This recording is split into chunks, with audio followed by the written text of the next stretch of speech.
Hey guys, welcome back to East Meets West. I am Flamehawk.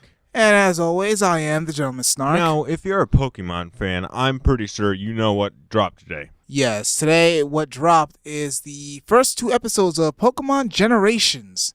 Wow, that is great. The first episode, not too great, mostly a trailer to be honest, but I gotta say though, seeing the Pikachu in action, I gotta say I would much rather prefer that Pikachu than Ash's already right off the bat. you mean the new one that they really messed up or the old one? I'm gonna say the new one. Ugh. Yeah, I don't know what they were going for that anyways, but now we have an anime that we can actually watch for Pokemon fans. It's nice to see they're not kind of splitting it down the middle anymore, and they seem to be doing two different routes. Really childish one, and a really mature one. I kind of like though, especially within the episode 2, how it took more of a grown up feel to it because I mean they were actually looking like they were doing an ongoing police investigation to crack down on Team Rocket. So I really did like that aesthetic there, especially with Looker. We get to see Looker in action, actually busting in and breaking into the Viridian gym to catch Giovanni in vain. Interesting to see.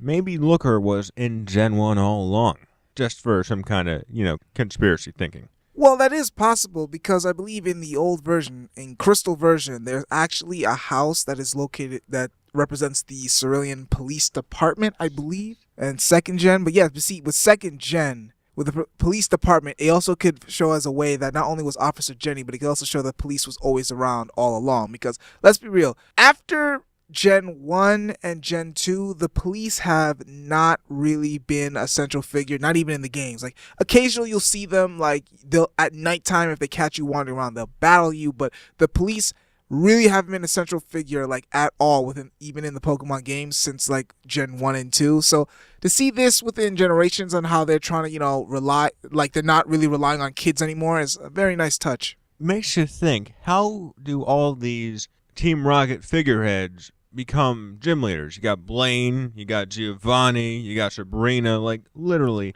how do they just become gym leaders? It's kind of interesting right there. Well, yeah, it is pretty interesting there, though. But I'm not sure whether or not it's ever been confirmed whether or not at least Sabrina and Blaine have really been with Team Rocket. In the manga, like the Pokemon Adventures manga, it has been shown that those two have also been part of Team Rocket. Also, with Lieutenant Surge was also supposed to be part of Team Rocket within the manga as well. So, never really been a clear explanation. Interesting, but back to Pokemon Generations. I don't know why they didn't give their Pokemon vests. I mean, that Arcanine should have been wearing a vest because, to parallel the real world connection, dogs wear canine vests and stuff like that. They were mostly concerned with, the whole battling aspect as, they were mostly concerned because Giovanni was categorized as a very excellent battler there. So I can see why they didn't really give so much dog vests because they're mostly preparing for a battle because they didn't really have that type of items you could put on Pokemon,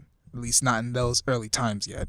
I know, I guess, but it would just be nice to see kind of a more real world connection since they are going to the more mature route of this. But it definitely opens a lot of targets for this series as we have no idea where this is going to go, but it seems like the first arc is going to be tracing down Giovanni. I wouldn't be so sure on that because the way it was described both in its first trailer and within these two episodes, it's not so much that it's really going down a singular storyline. It's more like it's trying to capture like the major events within the Pokemon game, so to speak, or like either the unseen or the seen events. Like, for example, one of the events I really hope they do animate and see is a Red versus Gold. Like, I'm really dying to see that.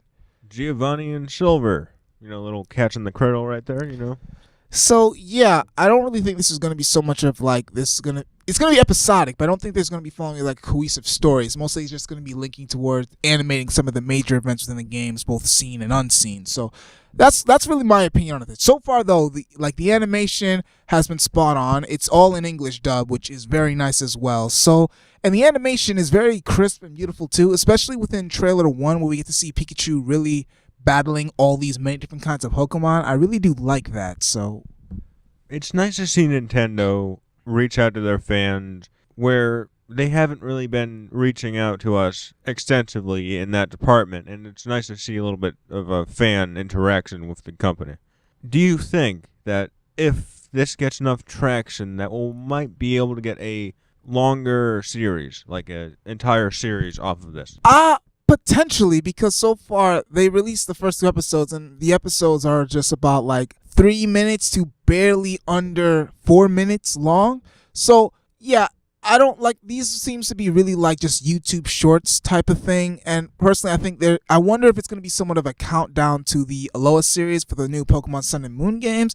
I'm really wondering if this is kind of either a way to market and promote the whole Pokemon franchise, because let's be honest, the anime isn't doing it, but we won't even touch that. So I'm wondering if this is going to be a promotional thing, or if they're trying to test the waters to see if they can try to bring out a new anime series here.